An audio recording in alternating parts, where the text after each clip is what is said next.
So, now, David Shim, welcome here at University of Zurich. It's very good that you are here, and I give you now the floor. Thank you very much. Thank you. Thank you.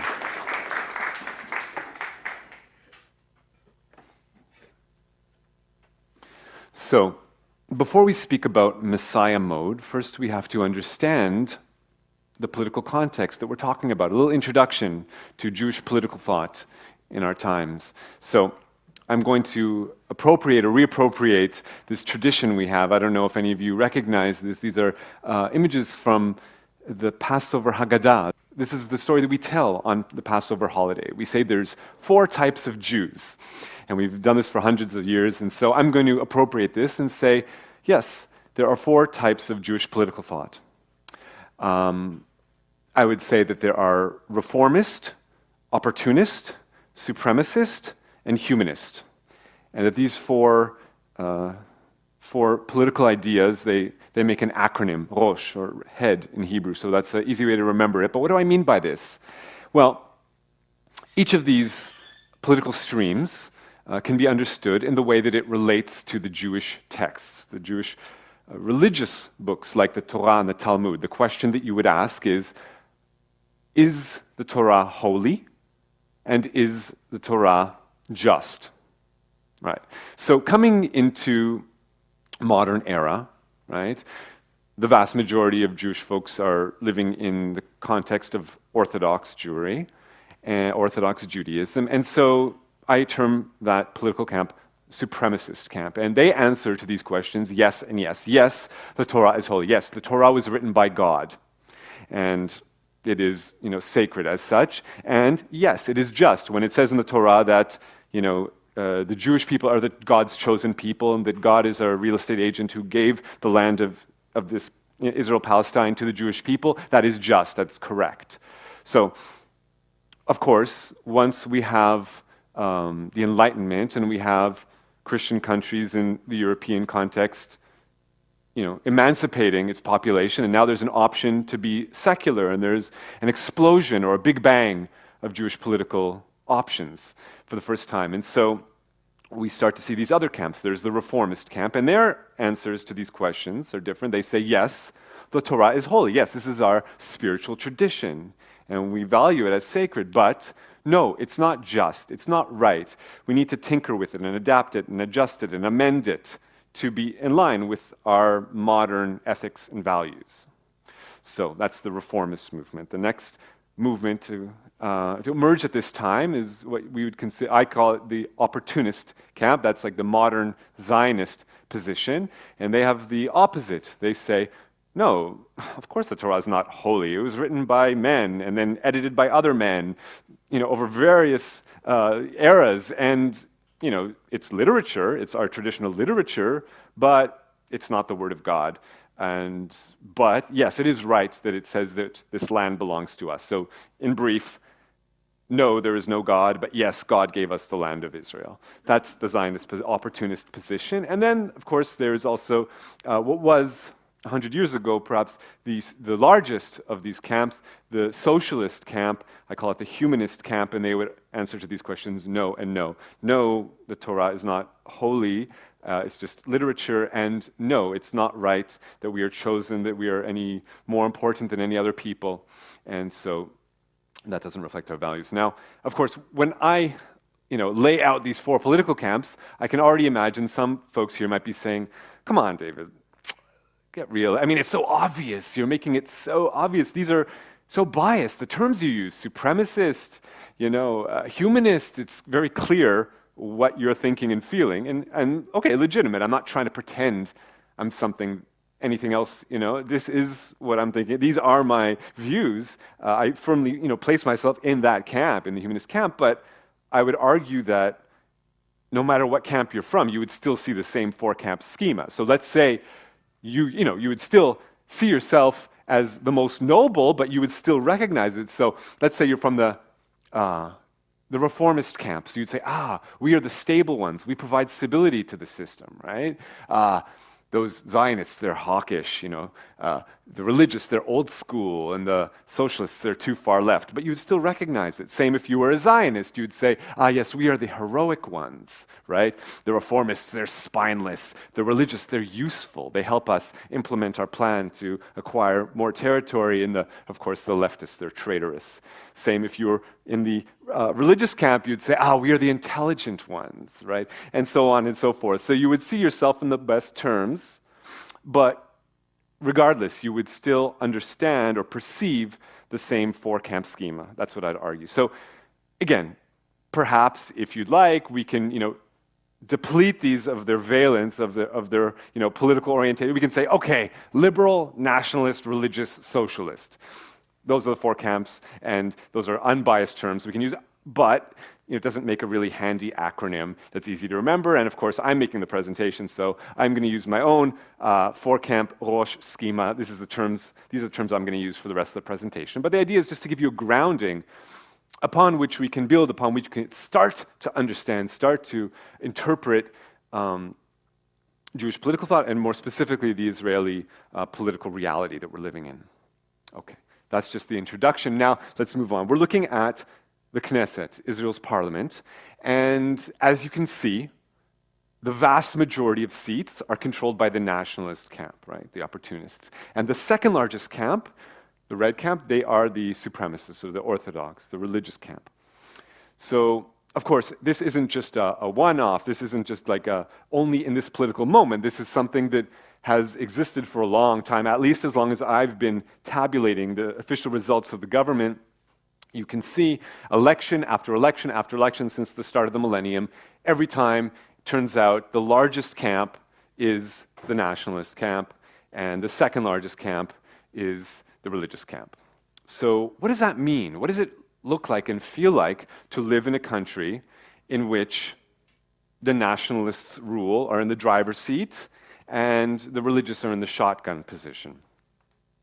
So for us, what it feels like is Netanyahu consistently prime minister for the last decade, but every few years he cycles through a different education minister. And every time that education minister is religious, and each one more religious than the last, and implementing their vision of what they want to see, what values they want to imbue into the school system so that the youth will grow up with these values. Now, here's just a slice to give you a sense of what I mean by that, of what this feels like. So, Bnei David, this is the most important, perhaps, educational facility.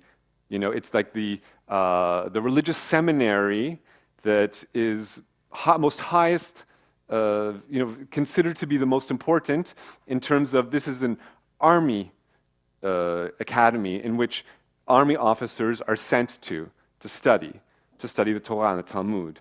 So in the settlement of Eli, at this academy, you have rabbis teaching these lectures, and I'm just going to give you some quotes directly from the Hebrew so you can evaluate what kind of messages are being put forth and passed on. So here's Rabbi Eliezer Kashtiel, and this is what he has to say to his students. Due to the abolition of legal slavery, there are now deficiencies since no one is responsible for the property, right? Humans' property. With the help of God, it will return. Slavery will return. So who are going to be these slaves? The non-Jews will want to be our slaves, he says. Being the slave of a Jew is the best. They must be slaves. They want to be slaves. Instead of wandering the streets, being foolish and violent, harming one another, now his life begins. All around us, there are nations with genetic problems. Ask any simple Arab where he wants to be. He wants to be under the occupation. Why? Because they have a genetic problem. They don't know how to run a country. They don't know how to do anything. Look at the state of them. This sounds kind of racist. Yeah, he goes on. He says, yeah, of course racism exists. Are we unaware that there are different races in the world? Is it a secret? Is it untrue? What can you do? It's true. Yes, we're racists. We believe in racism. Correct. There are races in the world, and nations have genetic attributes. So it requires of us to consider how to help them. Racial differences are real, and this is precisely a reason to offer help. Okay, wow, that's really something. This is the premier, military academy in the state of Israel. Wow, okay, but maybe this is just one-off. Maybe this guy's an exception to the rule. Surely this can't be the bulk of what they're teaching, right? Okay, so we move on. Here's another rabbi, Giora Redler, and what he teaches, takes a different tack. What he'll have to say is about the Holocaust. He says, the Holocaust wasn't really about killing the Jews. That's not the Holocaust. Okay, so what is the Holocaust? All those excuses that it was ideological or systematic, that's nonsense.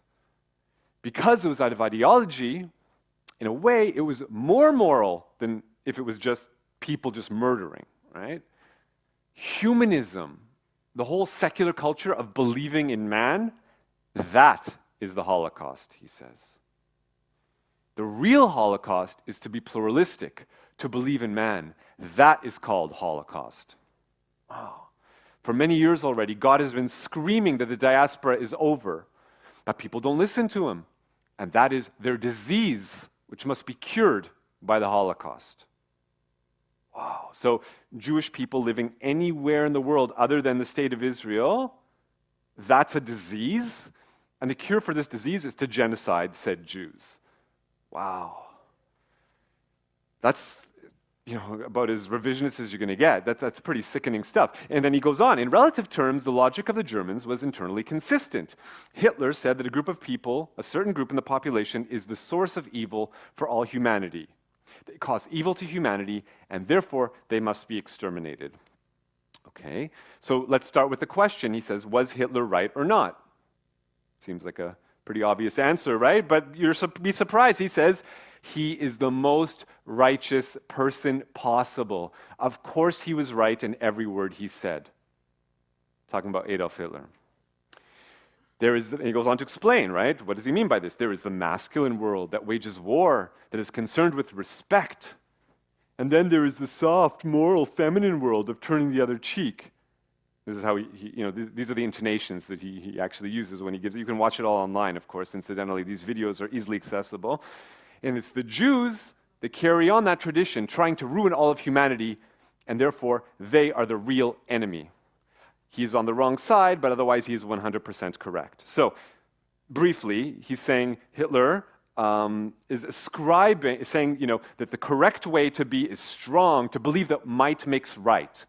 And if you, in fact, believe in mercy, in being merciful to the other, then that is, the most evil thing that humanity can do. Okay, and so Hitler was incorrect in ascribing that feminine, merciful quality to Jews. In fact, it wasn't Jews, but that attitude to believe that might makes right and that mercy is evil, that's 100% correct, according to Rabbi Giora Redler at Israel's top military academy. Okay, David, surely, these are just, two exceptions to the rule. There must be more. Unfortunately, these aren't the exceptions. These are the rules. So we'll hear from another rabbi at that academy, Yosef Kellner.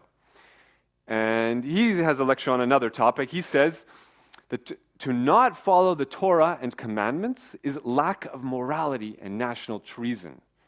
So if you're a Jewish person and you don't follow all the minutiae of rules and regulations written in the Talmud, then you are a traitor to the Jewish people.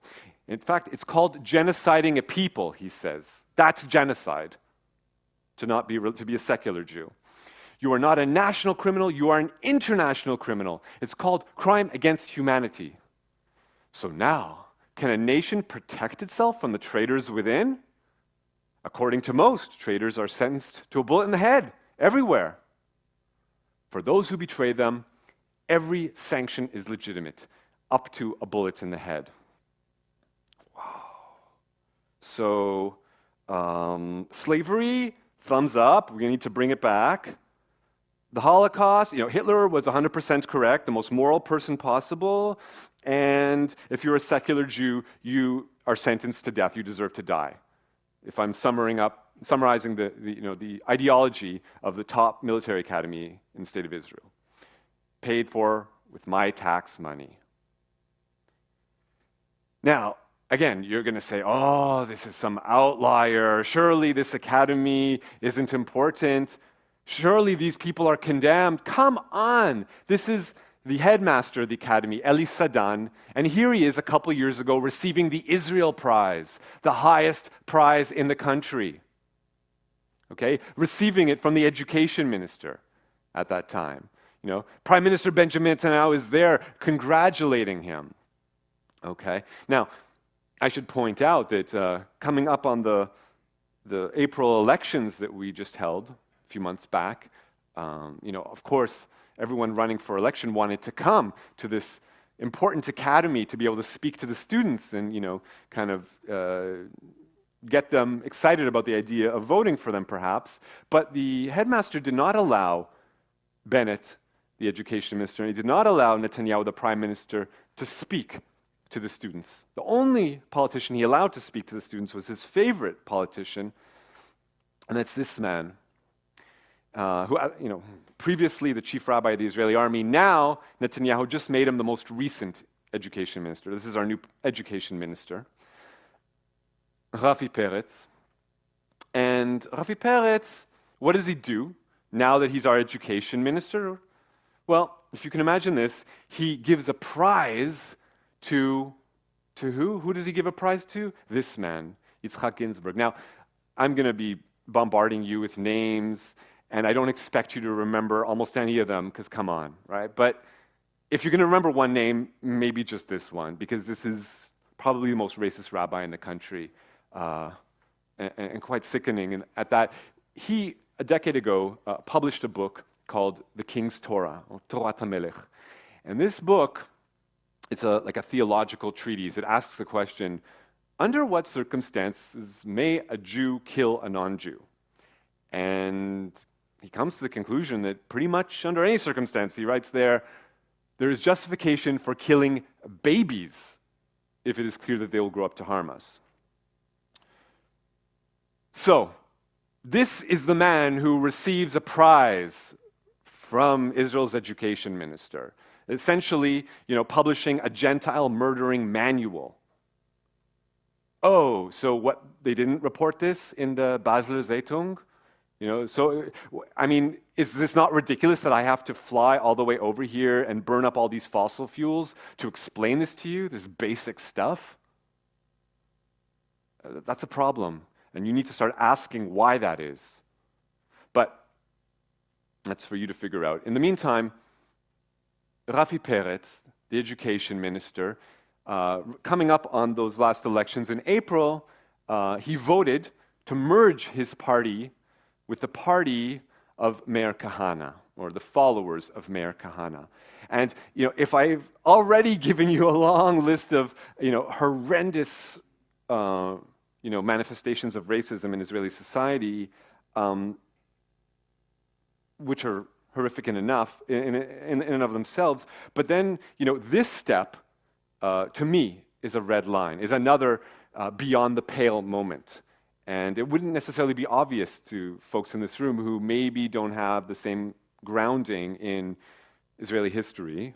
And so, but once it did happen, once Peretz decided to merge his party with the Kahane's party, to legitimize them, to mainstream them, to bring them back into the fold, and to give them a step into the next government, I said, okay, we need to understand what this means, how horrific this is, and we need to understand the movement of Meir Kahane and what he represents and why this is so scary.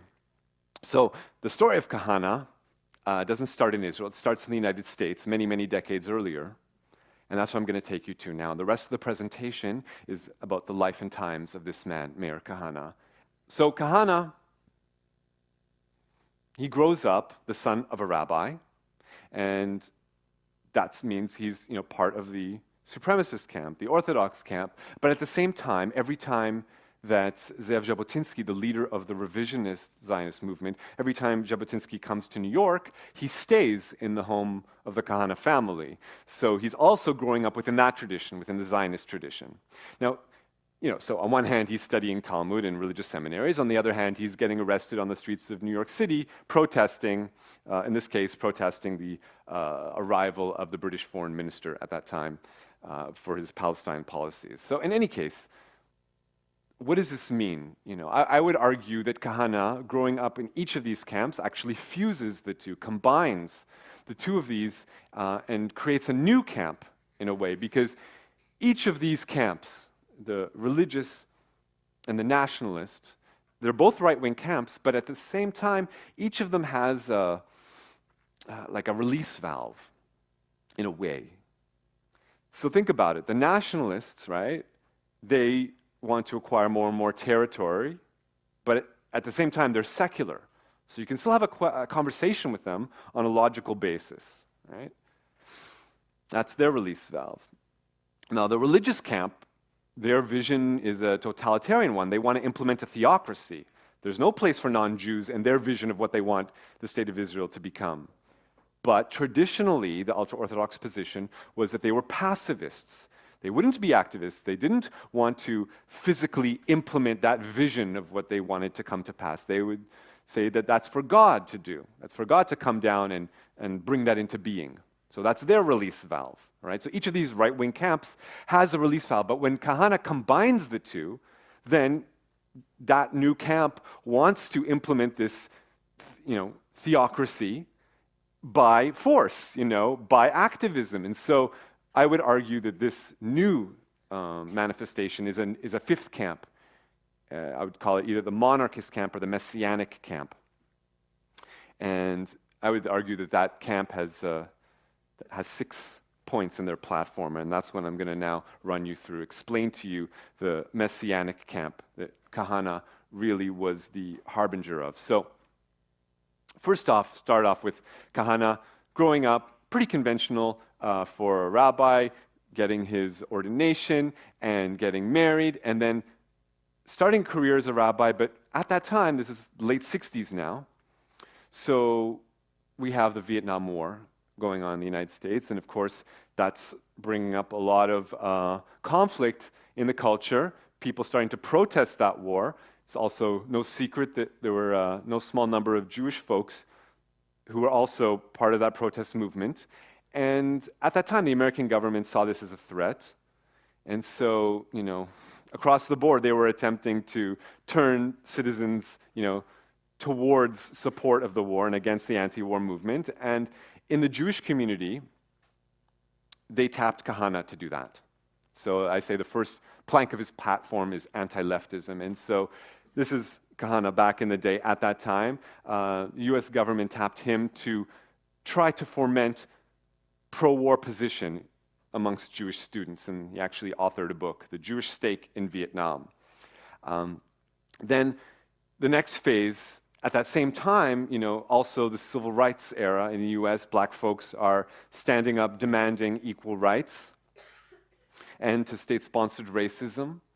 And, that seems to be like a very powerful movement. And then, boom, Martin Luther King is assassinated in 1968.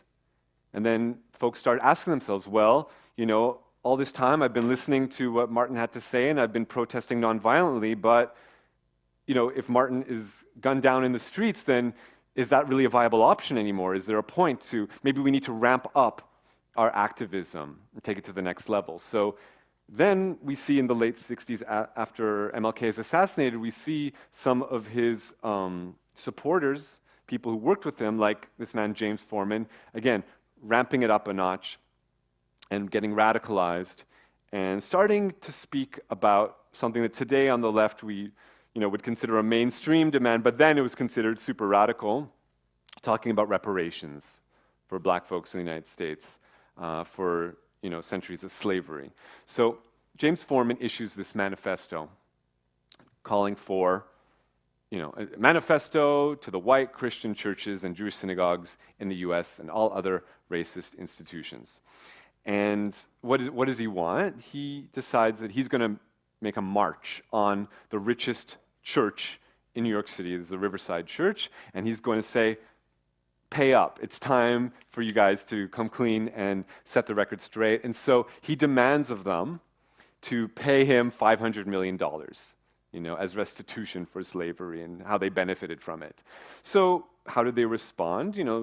Well, 500 million is a lot of money, but they actually stepped up and offered him 500,000, and he accepted it.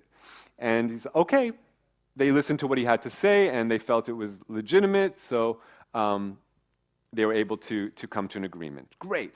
Now that that worked out, he decides a couple weeks later he's going to do the same thing, but with the richest Jewish synagogue in New York City, Temple Emmanuel, Manhattan. And sure enough, announces his intentions to go up there, and at least according to the historical record, people in the synagogue said that they stated their willingness to hear him speak and to listen to his arguments.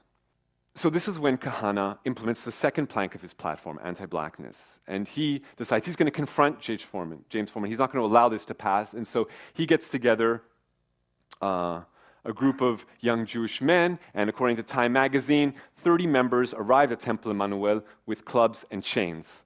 And Kahana went on the record saying, quote, "If he shows up, we'll break both his legs." Why? Well, there is no reason why Jews should give in to this extortion. Extortion, yes. According to Kahana, he said, there were no Jewish slave owners. We owe him nothing. Now, I'm not going to go too deep into this. If you're interested in what actually went down, I urge you to watch my previous lecture, Judea, Africa, America, where I go into great detail about it. But just very briefly, this is the exact opposite of what occurred. According to Bertram Korn and many others, and this is an esteemed rabbi and a chaplain in the U.S. Army and an author of many books, including Jews and Negro Slavery in the Old South. He documented it, and what he said, according to Bertram Korn, quote, "Any Jew who could afford to own slaves and had need for their services would do so in the American South." So, at least from my research, there's no evidence to suggest, on one hand, that Jews participated more than their Christian neighbors in the slave trade, but at the same time, there's absolutely no evidence to suggest that they participated any less than their Christian neighbors. If they could, they did. So there is a lot to account for. Maybe Kahana's own ancestors had only recently arrived in the US after the Civil War, but the Jewish community of America also had a debt to pay. And of course, Kahana wouldn't hear it. So he launches his anti-black campaign, and what this means in practice is, on the East Coast, they were incensed by the idea of black teachers in the school system, so they protested that. On the West Coast, they actually protested against black students being bused into the same schools as Jewish youth. So, on one, they took the Black Panthers, who, in the wake of the assassination of Martin Luther King, we have the black community ramping up its own activism, as I said, and we have militant groups like the Black Panthers patrolling black neighborhoods in New York City and other cities across the United States, starting in Oakland, California. So, on one hand, Kahana says of the Black Panthers, oh, they're goose-stepping Nazis. But on the other hand, he adopts their whole manners, and their whole idea of patrolling the neighborhood, and he takes their berets, and then he, starts these Jewish patrols where they would patrol neighborhoods of New York City with these same berets, and the idea here was, to confront anyone that they felt was a threat to their community. Now, at this point, and when I say confront, I mean with baseball bats and machetes. Right, and duked it out in the streets. Now, some people may recall living in the US at that time, and they'll take issue with this, and they'll say, come on, David, is that really fair? Is it fair to put all this on anti-blackness, on anti-black racism? I mean, at that time, not only New York City, but in general, there was a massive amount of urban blight, specifically in New York, but also in other American cities, and if you were a person who was able to, then maybe you would have moved out into the suburbs, white flight. you know, where you wouldn't have all the problems of the inner city, but that left behind elderly Jews and working class Jews who didn't have the same means to move out to the suburbs. And so now you're in a situation where there's lots of street crime. So wasn't Kahana just fighting crime? Wasn't he just defending old and impoverished Jews? How dare you assert that that's because of racism? Okay, I hear that. But if that's true, then why did he make, common cause in the Italian community? Because, this is Kahana arm in arm with Joe Colombo, the head of the Italian mafia in New York City. And I guarantee you, as much as Jews were living in the same neighborhoods as black folks, they were living in the exact same neighborhoods as Italian folks, right? So when it came to black people, then they had to be confronted, with fisticuffs and with weaponry. But when it was white people who were being confronted by in the streets, then he doesn't make war with them, he makes peace with them, And it wasn't just that they, protested together, they played golf together. When Colombo was assassinated, Kahana was the only non-Italian allowed into the hospital room. So they were really tight. And, that's because the, Italians were racialized as white in the American context, at least at that time, and because, the community generally voted for the right, whereas black community obviously is a black population and they generally voted left, so liberal. So that's, this accounts for the disparity, okay? It wasn't about crime, it was about color. And at that time, because the mayor of New York City actually enjoyed a lot of support from the African American community, he was very well loved. New York City was probably the only city that didn't burn, that didn't go up in flames after Martin Luther King was assassinated, because John Lindsay walked through the streets of Harlem and showed the people that he was of them, and that he also was horrified by the assassination. So it was like, the only American city that didn't go, but because he enjoyed that support, and because he supported black political aspirations, the Kahanists hated him.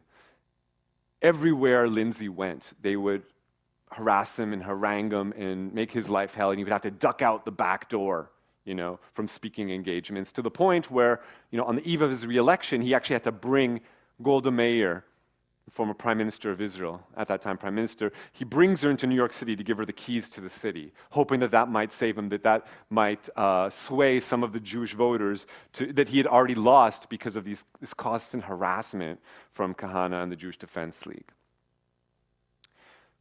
So if up until now, Kahana has been an asset of US intelligence, now he becomes an asset of Israeli intelligence, right?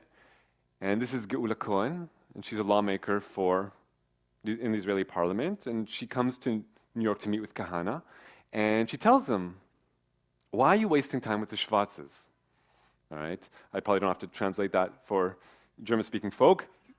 Obviously, this was meant disparagingly towards black folks, and what was she suggesting here? Instead of spending his energy fighting the black community, she had a different suggestion. The Soviets should be the target of his efforts. And why? What was the reason for this? So at that time, as you probably well know, this is a poster campaign conducted by the USSR. I don't expect you to read Russian. I'll translate it for you. There is no God. Okay, what is meant by this? Well, the Soviet government was anti-religious. They were, a secular government that wanted to convince their citizens to abandon religiosity. And here you have posters of, explaining, why do we need these pictures of Jesus? We can throw them away. After all, we've been to space and we can see there's no God there, right? And so this was an effort to modernize the society and push industrialization. And their campaign was across the board. It wasn't specifically to one religion, it was to all religions. And yeah, there's, in their poster campaigns, they'd have a picture of a rabbi, but they would also have a picture of an imam and priest. And if anything, they focused more on Christianity because most Russians were Christian, right? So their campaign was abandon religion altogether. But at that same time, the Soviet government was also opposed to Zionism. It opposed, especially after the Six-Day War, It opposed Israeli expansionism and supported Arab nationalism. And so, anyways, after 67, you see this resurgence in interest amongst Jews living in Soviet Russia to reconnect to their Jewish roots and to practice Judaism. Now, in response to this, Jewish folks around the world began to demonstrate in solidarity with them. So we have campaigns. Equality now for Soviet Jews. Let these people practice their religion. Now, Kahana was nowhere to be found.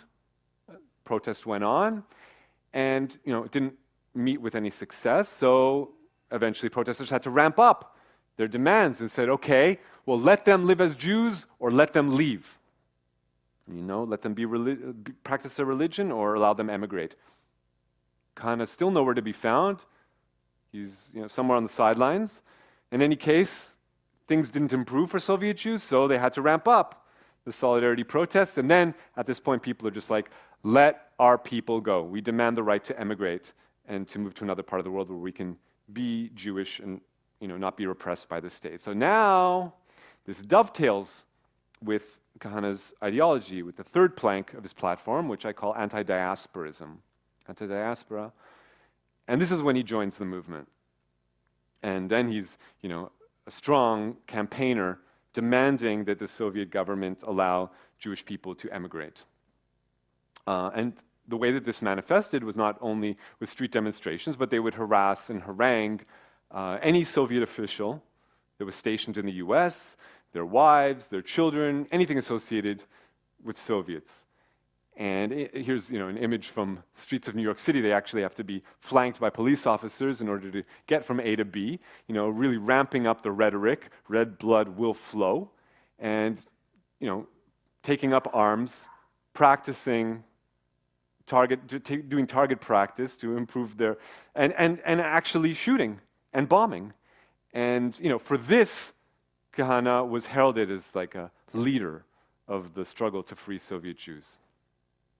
Now, what was the response of the mainstream Jewish community to Kahanism? So on the face of it, the mainstream leadership, those who were, the accredited leaders of the struggle to free Soviet Jews, like Malcolm Honlein, is, Kahana, no, I would never work with Kahana. He's beyond the pale. That man's an extremist, not for me. That's, we don't have anything to do with him, and we don't communicate with him, But turns out that was a complete whitewash. 30 years later, we find out, Malcolm Honlein has gone on to be one of the most powerful leaders in the Jewish community, the head of the Conference of Presidents, and come to find out they were playing us the whole time, that this was, classic good cop, bad cop routine, where, Honlein was the face of the struggle, and he said, I got nothing to do with Kahana, but behind closed doors, they were coordinating strategies. Okay, Kahana would, ramp up the struggle, and then Honlein could say, we got nothing to do with that, that's him, that's not us. But in fact, they were coordinating the whole time. The best way to understand that is Kahana's uncle, Isaac Trainin, and he actually headed the fundraising arm of the Philadelphia Jewish community. And what he said of Kahana and of the way that the mainstream Jewish leadership at that time worked with him hand in glove, he said that they would curse him in public but give him money under the table.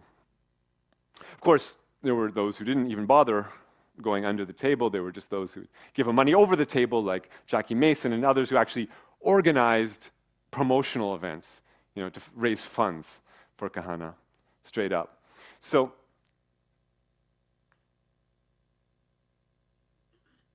now, talking about Geula Cohen, that Israeli lawmaker, right? So she came to the United States to draw Kahana to the struggle, but it wasn't just that she put him onto the idea. It was also giving him the tools to make good on his threats.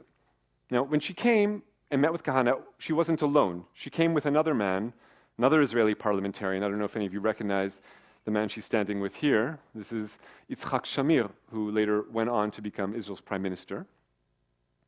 And, these two, were colleagues from the Knesset, but they know each other decades earlier. I don't know if you'd followed, but back in the day, they were both members of the Lehi, one of the underground movements, the Jewish terrorists who operated in British Palestine.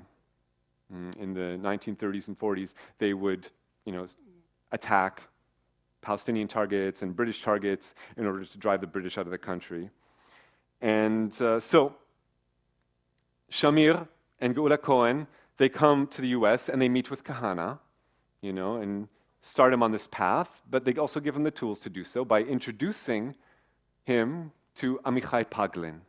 And who was Paglin? And this is the man who was the chief bomb maker of the Irgun. Right? He was responsible for the bombing of the King David Hotel, and all the people that died in it.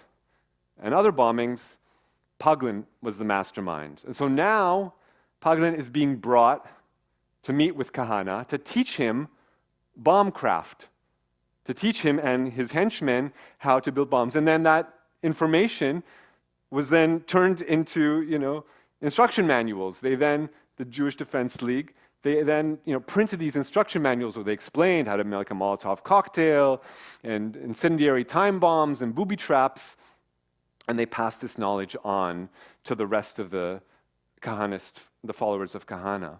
So not only would they explain to them how to actually make the bombs, they would tell them who the targets should be. They would publish these lists of enemies of the Jews, so-called, people they determined to be the enemies. And in these texts, they would write, well, we cannot advocate any illegal activity. However, such groups have been the recipients of beatings and even a few bombings.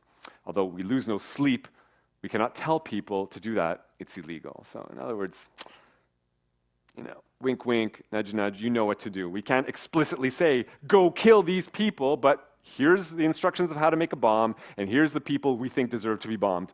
You do with it what you will. So they would publish these, and they would people would, in their name, go out and try to assassinate these people, including the U.S. ambassador the Soviet ambassador to the UN and the Soviet ambassador to the U.S. And they would, bomb cars, and they would bomb boats, and they would bomb bookstores and restaurants, and of course, cultural events too. Why cultural events? Because at that time, it's the middle of the Cold War. There's hardly any cultural communication between Americans and Soviets, but there were a few efforts to kind of bridge the gap between these peoples and kind of melt the ice. And so, one of the American promoters who worked hardest to bring Soviet cultural productions to the United States was this man, Saul Hurok, an American impresario, happened to be Jewish. And because he did so, because he crossed the picket line that the Kahanists had established, because he refused to go along with their boycott, divest, sanctions program against Soviet Russia, so he was targeted as well. And so he's in his office in downtown New York City, and the office is bombed by the Kahanists. Of course, the office was gutted. Saul Hurok himself was injured. He survived, but one of his secretaries didn't. One of his secretaries was killed. Again, it's not necessarily relevant one way or another, but bears mentioning that that secretary happened to be Jewish as well. So they now have Jewish blood on their hands. And when it came to court, the men who were responsible for this death, Alan Dershowitz was the lawyer to defend them. And of course, he wrote about it in a book. He explained it all in the book he authored, The Best Defense. He writes there, Iris Konis, that's the name of the secretary, and other victims of my clients who have gone free because of my legal arguments. She was killed by someone I defended who I know for sure was guilty and went free. My client in that case told me and the world that he was guilty. Well, today, that's back in the day. Nowadays, Dershowitz still remembers it well. He says, in these days and times, it was the first big case of my career, and probably in many ways, my favorite case. So, Dershowitz has gone on to an illustrious career. Now he's taken that he's written The Case for Israel, and of course, perhaps this is why Netanyahu a few years ago nominated him to be Israel's ambassador to the United Nations. He didn't accept that dubious honor, but in any case, Kahana was mad popular.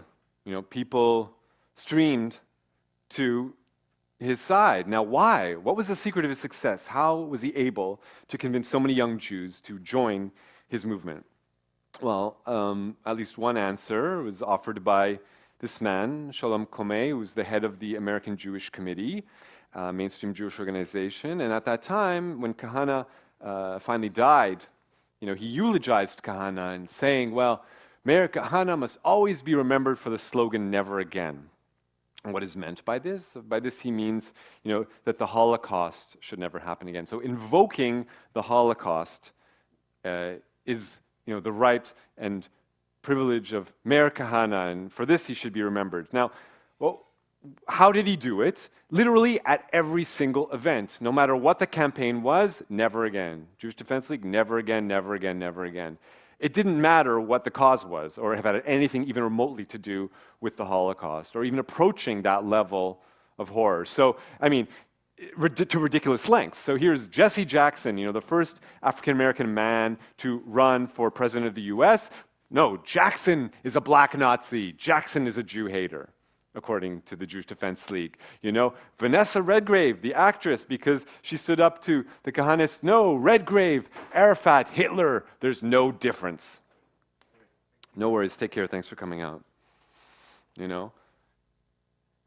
It got so disgusting that even when the JDL would be fundraising, trying to raise money for its own activities, even then they had the audacity to use this image, this picture of a young boy in Nazi Germany being accosted by the Gestapo, and don't let it be in vain, please give as though people's lives depended on it. So, guilting people into, give us money because of the Holocaust is imminent. That's why you should give us money, because of the Holocaust. Really, such chutzpah. Of course, that same American Jewish Committee, when young Jews today, progressive Jews, are invoking that term, never again, to talk about the detention centers into which the US government is rounding asylum seekers, saying never again means never again to anyone, not just us. Then the American Jewish Committee is like, oh, how could they? This is gross, usage of the term, and they shouldn't be using it, and how dare they use it? Okay, for Kahana, it's fine. If you're right-wing and using it to ramp up fear amongst Jews, to close ranks within the community, then it's all good. But when left-wing use it to actually demand an end to concentration camps on US soil, then it's a problem. Of course, no big shock from the AJC when there were actual Nazis on the streets of America. What did they do? How did they respond? When, here's George Washington. There used to be actual Nazis, and now they're coming back. But back when, the first round, when Nazis were actually marching in the streets, and they actually had enough support to fill Madison Square Gardens in New York City. This is a Nazi rally, right?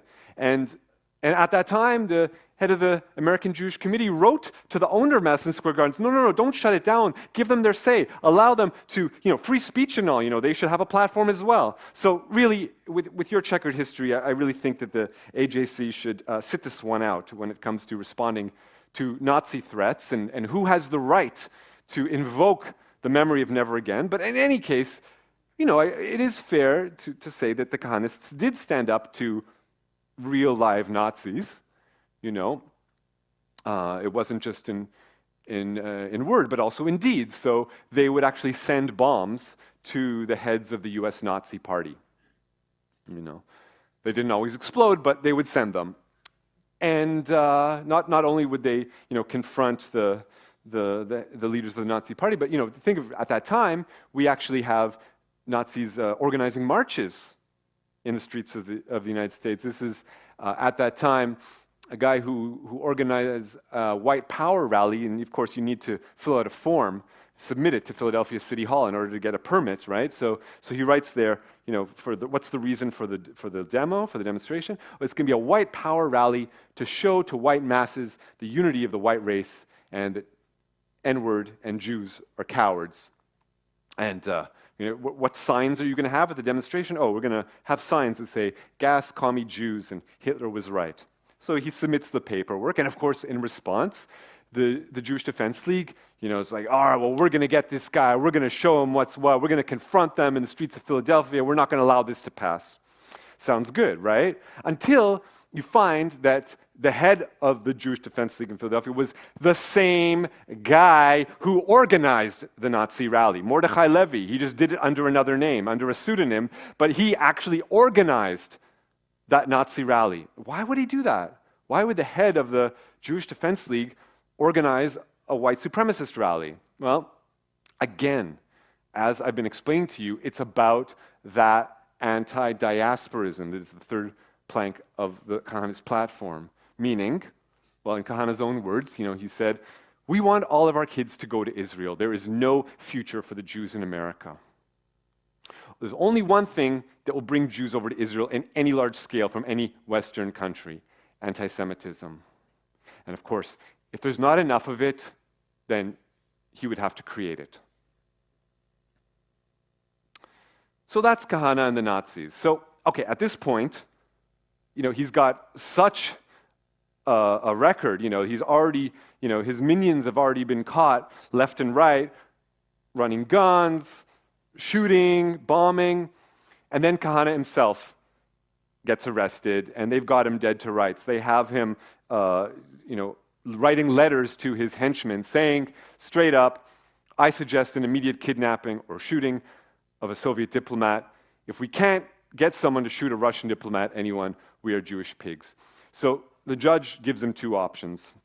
Basically, at this point, you can either go to jail or go to Israel. You decide. And, deciding he doesn't want to go to jail, he decides, okay, this is the moment. He's now going to move to Israel. And when he does, remember, I talked about the different camps, the four camps, the four different modes of Jewish political thought.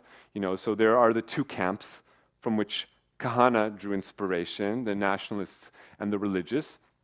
But of course, as I also explained, the Jewish community is diverse and also has left-wing camps. There's also the liberals and the socialists. And probably like pretty much any community looks something like a bell curve, I imagine. Mostly somewhere in the middle, and then of course there's also on the edges, and that makes up the diversity of political thought.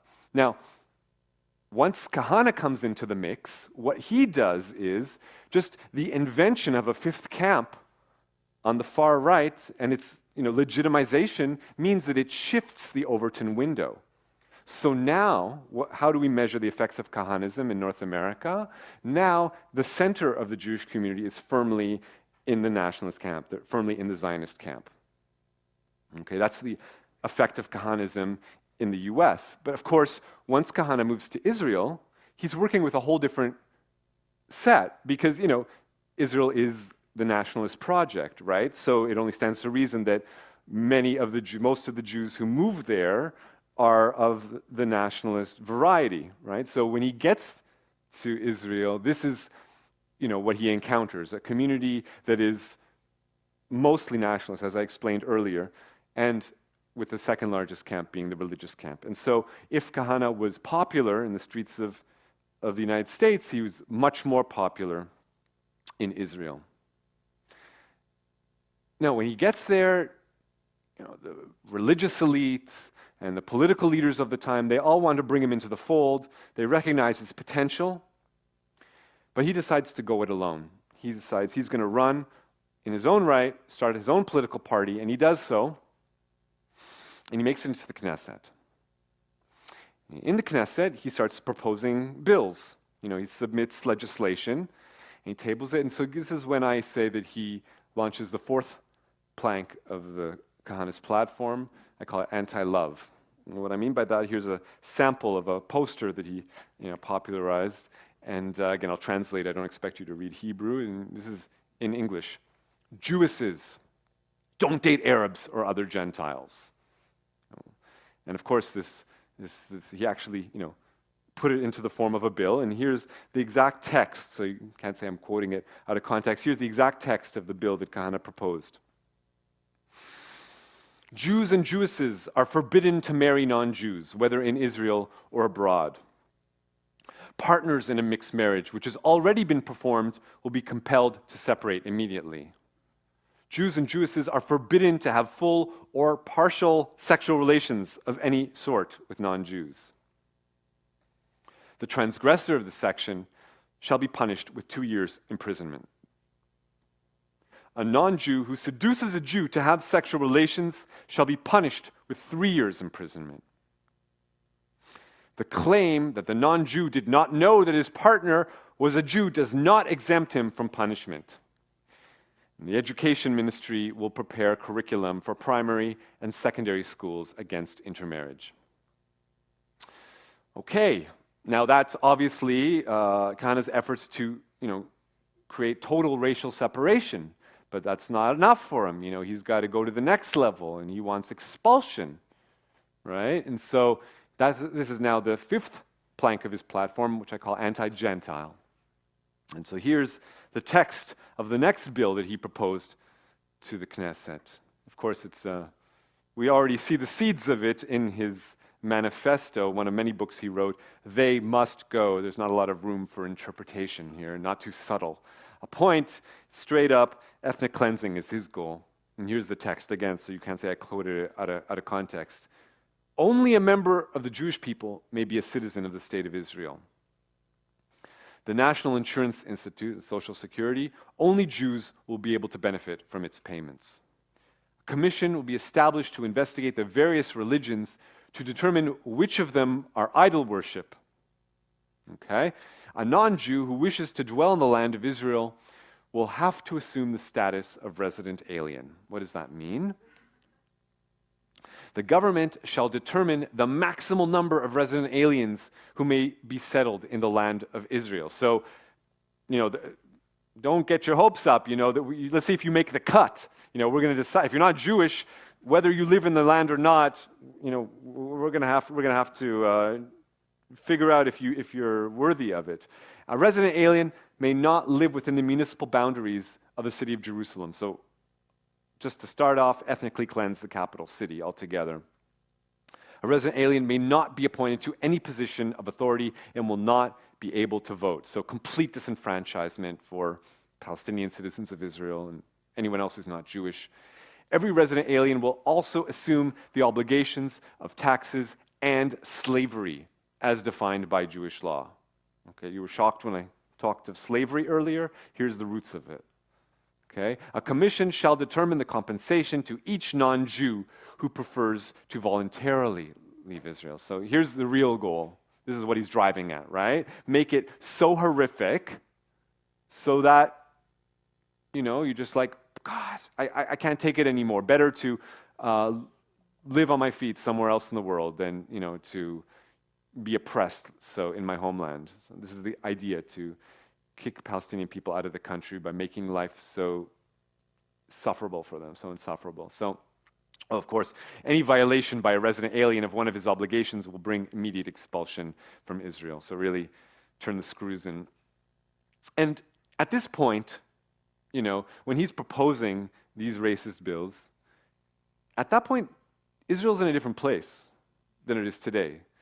So back in the mid-'80s, when he was proposing these bills, even the Likud party, even the ruling Likud party, Benjamin Netanyahu's party, the right-wing party, even they were disgusted by this and found that this was, beyond the pale racist. And so you have, at that time, a Likud lawmaker who wasn't known for his liberalism in other contexts, but even he, Michael Eitan, he stood in the Knesset and he just broke it down point by point. He said, Kahana is really, what he's proposing isn't any different from Hitler. The Nuremberg laws are almost identical to what Kahana's platform entails, point for point. It just went down point for point. Kahana wants this is what Hitler did. This is what he's striving for, Hitler passed this law, point by point. This is in the Knesset. Okay, this isn't some radical anti-Zionist. This is the right wing of the Israeli parliament explaining this. And I mean, Kahana didn't do himself any favors when he even said in an interview in Playboy magazine, he was asked, well, so then the only difference between you and, say, the Nazi party is that they're wrong and you're right? Kahana's response was, well, I can't put it any better than that. In any case, this is to show you how far gone he was, that at that point, even the right wing in Israel found him disgustingly racist. And, I mean, this is now, when Kahana brings out the sixth plank of his platform, which I call anti-secular. And, here's a couple quotes to get a sense of his vision for Israel. Democracy and Western humanistic values are foreign implants, meaningless to authentic Judaism. Anyone who declares that any verse in the Bible isn't true is racist and should be subject to 3 years in prison. So he wants, as I said, a total Torah state, a complete theocracy. This is what he's striving for. And the way that manifested, amongst other ways, was in efforts to, well, here again, a poster in Hebrew, but I'll translate it to English for your benefit, to remove the foreigners from the Temple Mount. What is meant by this? Of course, foreigners, he's talking about the indigenous Palestinians. And by the Temple Mount, he's talking about Haram al-Sharif, which is like the holy esplanade in the center of the old city of Jerusalem, where you have these mosques, right? Al-Aqsa Mosque and the Dome of the Rock. And what he wants to do is to turn it into a temple, a Jewish temple, come abattoir. Not just a place of prayer, but a place where on Jewish holidays they will sacrifice over 10,000 animals. Over 10,000 animals. This is what he wants to turn that area into, to demolish the mosques, which by any standard, probably talking about the most beautiful structures in the entire country. Of course, holy to Muslims all over the world, and for Palestinian people, a potent symbol of Palestinian nationalism. And Kahana wants to crush it, to demolish them, and build a Jewish temple on their ruins. So, all along, Kahana had held this in regard. This is his objective, and he preached for this. But today, if once this was considered, oh, this is beyond the pale, this is crazy, this is so far from the mainstream of Israeli society, today it's firmly in the mainstream of Israeli society. You'd be surprised. This is the chief rabbi of the Templar movement in Israel. And this guy, he is a straight Kahanist. When Kahana was running for the Knesset, this guy was his number 2. And now he's the chief rabbi of the Templar movement. This is Israel Ariel, the man who, in the early 80s, he actually was arrested by Israeli police and charged with sedition for planning with other Kahanists, Israeli soldiers, to tunnel under the Dome of the Rock in the Al-Aqsa Mosque, to dig and to come up and then take over and turn it into a Jewish settlement. That was his plan. So he was arrested, and then just a few years later, the Israeli Minister of Religious Affairs is already granting Israel Ariel a mandate to start his Temple Institute to teach Israeli students, school children, about the glory of Jewish temples past and to yearn for new Jewish temples in the future. This is, again, my tax money from 2 different ministries, the Culture Ministry and the Education Ministry, funding this man to try to teach Israeli youth to want to build these temples instead of the mosques that exist there currently. And again, this isn't fringe. Here is Israel Ariel getting the famed Jerusalem Prize from the mayor of Jerusalem at that time, Nir Barkat. Okay? Here is Israel Ariel in the Knesset. I took this photo in the Knesset, receiving a standing ovation from members of Knesset and from ministers. So this is the level of mainstreaming of the, when we're talking about Israel Ariel, where it's not just that he wants to ethnically cleanse Israel and its so-called internationally recognized borders and boundaries. No. That's not enough for him. And it's not even enough to ethnically cleanse the country in its maximal borders of greater Israel, with the Egyptian Sinai and the Golan Heights and the West Bank and the East Bank. And no. He goes further. He actually wants it all. He wants Lebanon, he wants the entire Middle East. I actually recorded him saying this. We will conquer Iraq, Turkey. We will get to Iran too. The mosques and the Christian spires and their crosses come down. If not, you kill all of their males by sword. You only leave the woman. Chief rabbi of the Templar movement, paid by my tax money. And he wasn't the only Kahanist to try to take down the mosques on the Temple Mount. We're also talking about Yoel Lerner, another American-born Kahanist who 3 times tried to blow up the Dome of the Rock. There was, of course, of course, as soon as he would get out of jail, he would go right back there and give tours of the Temple Mount, guided tours. You know, this is how he spent his senior years. There was Alan Goodman, who actually succeeded. He made it to the Temple Mount with a army-issued rifle and killed 2 Palestinians there, shooting up the Dome of the Rock. And you know, when he was finally, several Israeli presidents actually reduced his sentence, so he got out after 15 years. When he got out, he showed no contrition whatsoever. He said, what I did was politically correct to fight for a Jewish nation. But it wasn't only them, there was also Baruch ben Yosef, and he, maybe more than anyone else, shows the level of impunity enjoyed by the Kahanist movement in Israel. So who is this man? Baruch ben Yosef. In 1985, Baruch ben Yosef, working with 2 other American-born Kahanists, Robert Manning and Keith Fuchs, they, according to the FBI, they assassinated this man, Alex Odeh. Now, who is Alex Odeh? A Palestinian, born in the West Bank, and at that time, there was no Palestinian university. He was only a couple kilometers away from Birzeit, but Birzeit wasn't a university then, so he had to go to Cairo to do his BA, and then he went to America to do his master's, and then he decided to stay there, immigrated, got his citizenship, and was one of the first recruits of the American Arab Anti-Discrimination Committee. What is this? Think, at that time, probably not so different from the times we're living in, but at that time there was like a lot of racism towards Arab folks. In the United States, the idea of Arab people was, generally negative, at least the media images were, and these were the ideas that kids were growing up on, whether it was with art or cartoons or Hollywood movies. There were generally negative images that people were being subjected to. And so, groups like the ADC, their goal was to change that, to put out positive images of Arab people. And also, should be said, and we're talking about the mid-'80s, this is the time that's really the first efforts by Arab Americans to organize politically. So what we see is, at that time, in 1985, the ADC taking out full-page ads in the Washington Post and other newspapers saying, well, maybe we shouldn't be spending all this money and sending billions of dollars every year to the Israeli military. Maybe we ought to be spending some of that money on our own youth, on our senior citizens. And because of this, because really for the first time, this is an effort to change the narrative, to challenge the dominance that the Zionist narrative had enjoyed in Washington, D.C.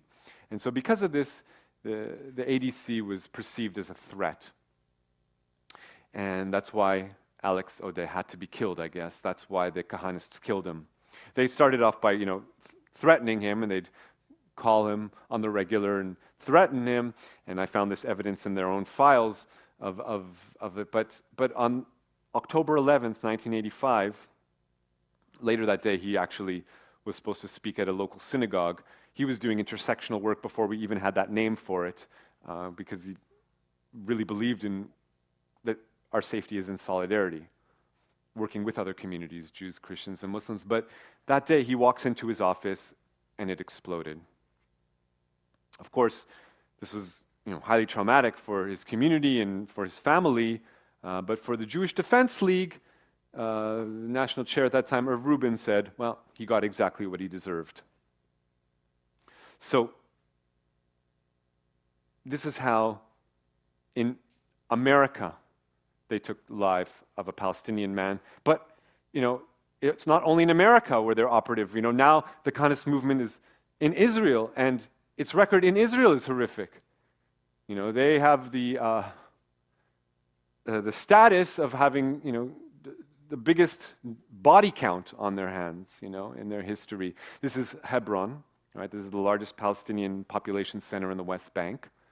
And this is, we're looking at the Ibrahimi Mosque, or the Cave of the Patriarchs. This is a site that's holy to Jews and Muslims. And in 1994, a Kahanist walks in to the mosque and he just sprays everyone with bullets. It's the Friday of Ramadan, and so it was full up with Palestinian men and boys, and he killed 29 and injured over 100. And the murderer was this man, Baruch Goldstein, another American-born follower of Meir Kahane. He had even run for Knesset on Kahane's party. Now at this point, the Israeli government understands belatedly, but finally begins to understand what it's dealing with. At that point, Rabin is in power and he realizes we're talking about a terrorist group in every sense of the word. And as such, they need to be treated as terrorist groups are treated. And so finally, the Israeli government rounds up the leaders of the Kahane movement, rounds them up into jail, and puts them in administrative detention. I don't know if people here are familiar with that term. It's like draconian, it's kind of a holdover from British colonialism. When you would arrest people on suspicion of terrorism, you don't need to show any evidence, at least not to them. You just put them behind bars, and they can be there for months at a time, and there's no recourse. It's not without any habeas corpus or any of those regulations. So finally, in 1994, they round up the leadership of the Kahanists. Now, in the Knesset, the Likud is outraged. Here's Limor Livnat, and she's, in a huff and a puff. How dare you? What are you doing? How can you arrest these people and put them behind bars without any, recourse?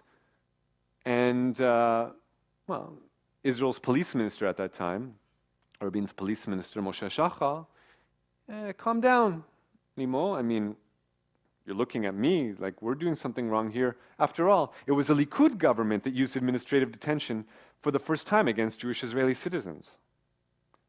When was that? In 1980, against Rabbi Kahane, against Rabbi Baruch ben Yosef Green. Against that same Baruch ben Yosef. What does this mean? I'm talking about the assassin of Alex Aude, who then, immediately after the murder, fled right back to Israel and has been living in Israel ever since that time. Where is he? Where is he? Why isn't he sent back to the U.S. to serve time, to stand for, to stand trial for the murder of Alex Aude? Well, if the Israeli government claims they don't know where he is, I'll tell you where he is. He's in Israel's jails. Twice. He actually holds the record. He is the Israeli Jew who has sat in administrative detention more than any other citizen in the history of the state. So now you're going to tell me you don't know where he is? You had him in your jail. You were holding him there. It gets worse, if you can imagine this. So that's 94. 3 years later, December 97, Limor Livnat, she's now cut her hair short, and she's now Minister of Communications. So she comes to the USA, and she visits this man. You remember him? I don't know if this is going to be familiar to some of y'all. This is Jonathan Pollard. Very brief tangent, but Pollard was an American Jew who worked in U.S. naval intelligence and spied for Israel on the U.S. government, passed information to Israel, and so eventually he was caught, sentenced to jail. But, to the Israeli right, he's a hero. And so, I guess Limor Livnat is fights for the rights of Jewish prisoners. And so she comes to the U.S. and she meets with Pollard, and she brings with her a letter from Netanyahu, letter of support. And Netanyahu writes to Pollard saying, I sincerely hope that our continued efforts on your behalf will bear fruit. Okay, that's the Pollard incident. I'm going to put a point on that and come back to it in a sec. So 3 weeks later, Netanyahu himself comes to the U.S. This is now January 1998. Netanyahu is now prime minister. Okay, and he comes to the U.S. for talks with the White House. So he's in Washington, D.C., and he's at the National Press Club giving a press conference. And now he's asked about this. What about the murder of Alex Aude? I mean, according to the FBI, these are the killers. They fled to Israel. What are you doing about it? Why isn't there any justice?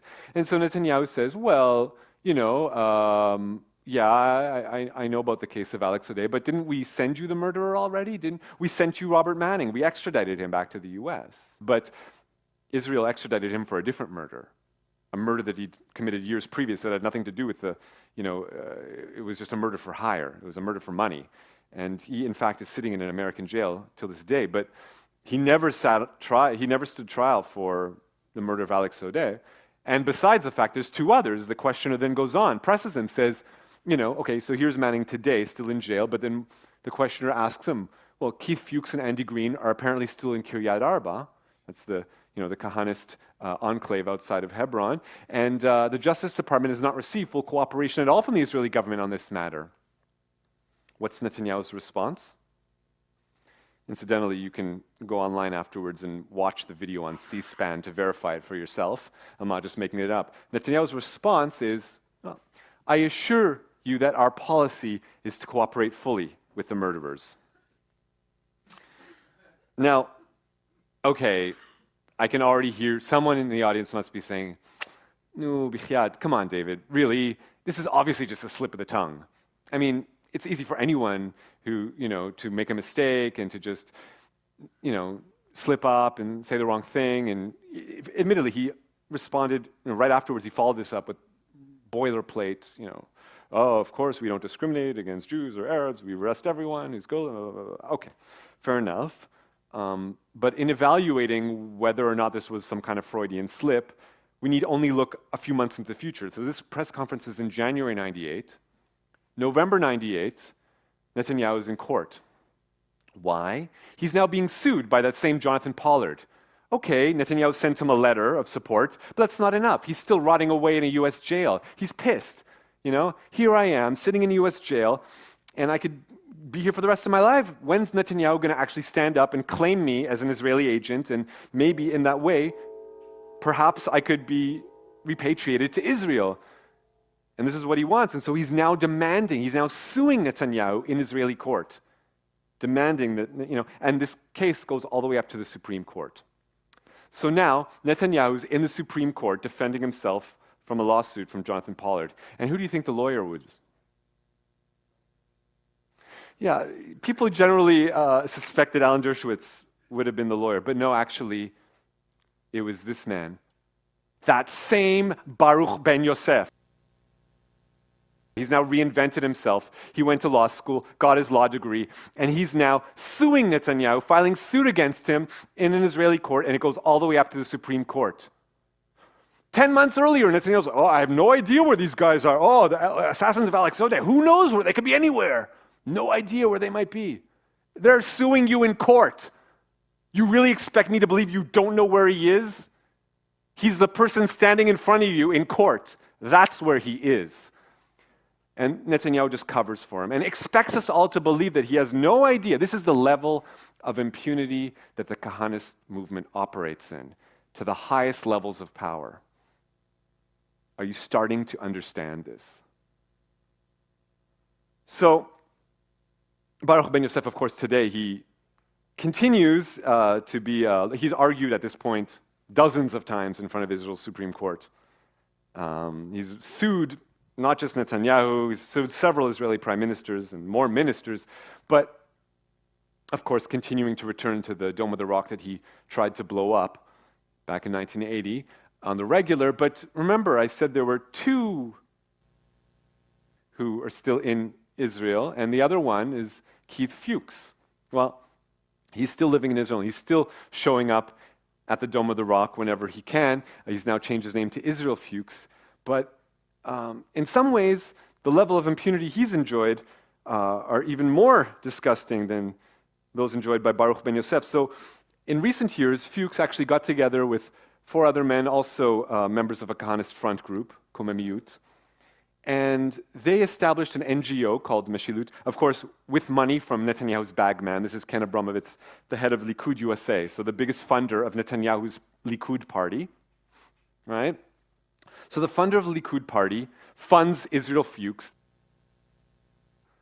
and together they form Meshilut, this NGO that is today authoring legislation in the Israeli Knesset, writing the rules and having members of Knesset pass them, becoming law. And here's Israel Fuchs sitting in a meeting of the Israeli Knesset committee. That's the level of impunity. So, the words, the quotes that I've attributed to Kahana, I mean, they're gross in and of themselves, but that was, what he said. That's the laundered English that he used when he was in the legislature. Of course, on the street, it's as gross as you can get, saying, I want to remove the Arabs from Israel because I do not want to kill them every week. So when I'm prime minister, no Arab will be hurt by Jewish terrorism because there won't be an Arab left in Israel. Saying, they'll bow to me, lick my feet, and I'll be merciful and will allow them to leave. Whoever does not leave will be slaughtered.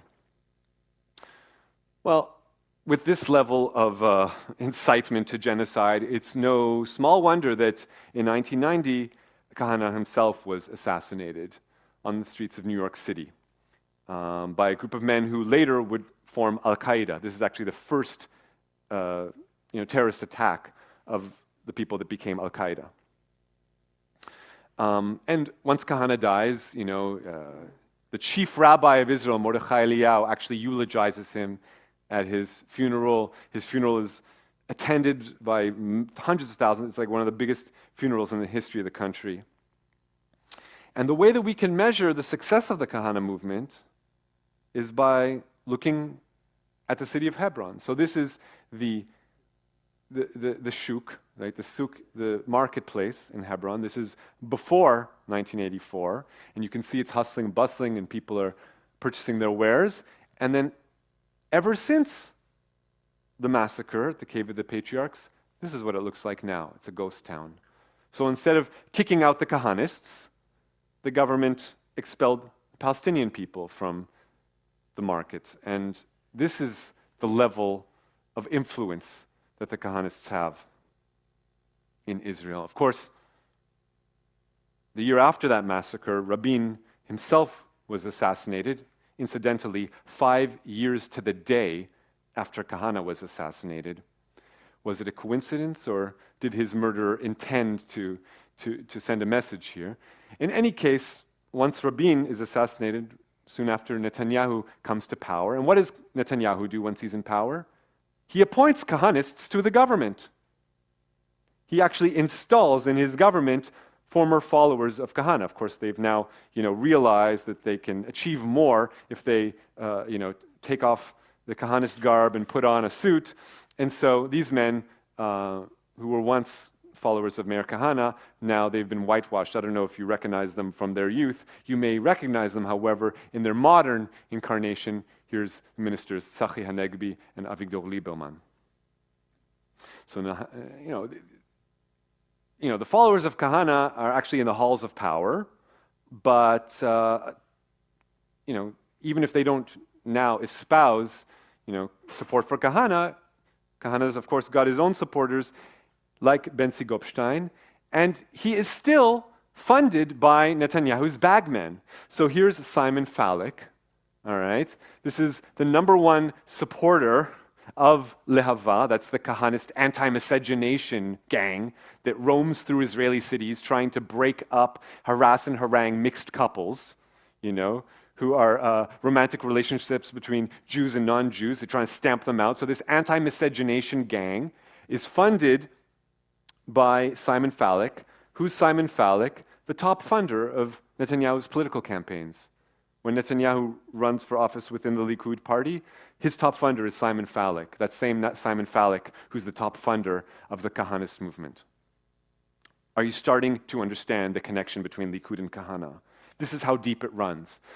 Gopstein asked straight up, are you in favor of burning churches in the land of Israel? Yes or no? He just says straight up, you have to burn. Yes, of course, simply yes. Why are you even asking? You have any doubt? And of course, it's not only words. The followers of the Kahanists put these words into practice. And they burn churches. And they burn schools.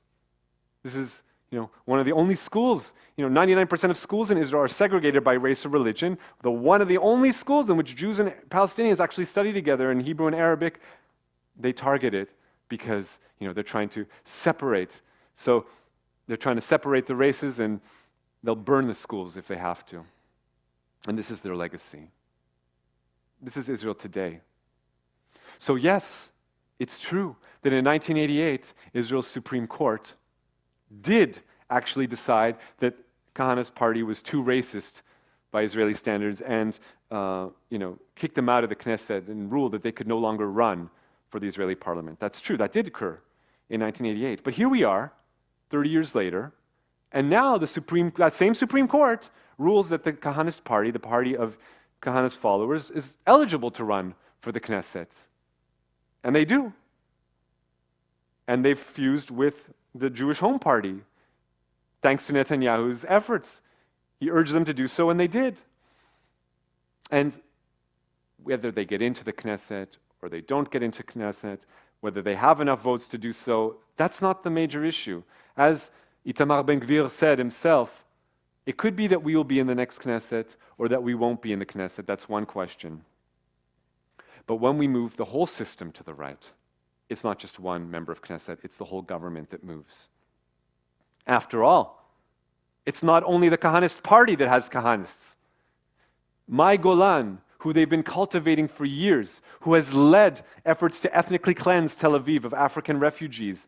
All along, all these years, she's been the face of Kahanism. And now, she joined the Likud party. Netanyahu himself tapped her to be the youth representative. He made her a member of Knesset for the ruling Likud party. So now we have Kahanists, not only in the Kahanist party, but in the ruling Likud party itself. This is why I say that we've now entered Messiah mode. Generally, at the end of my presentations, I say something funny or uplifting at the end. But unfortunately, I don't have anything uplifting to say. This is our new reality. We're in Messiah mode, and we need to start grappling with that new reality. And that's why I've come here to explain this to you. And now we can start the conversation about what to do about that.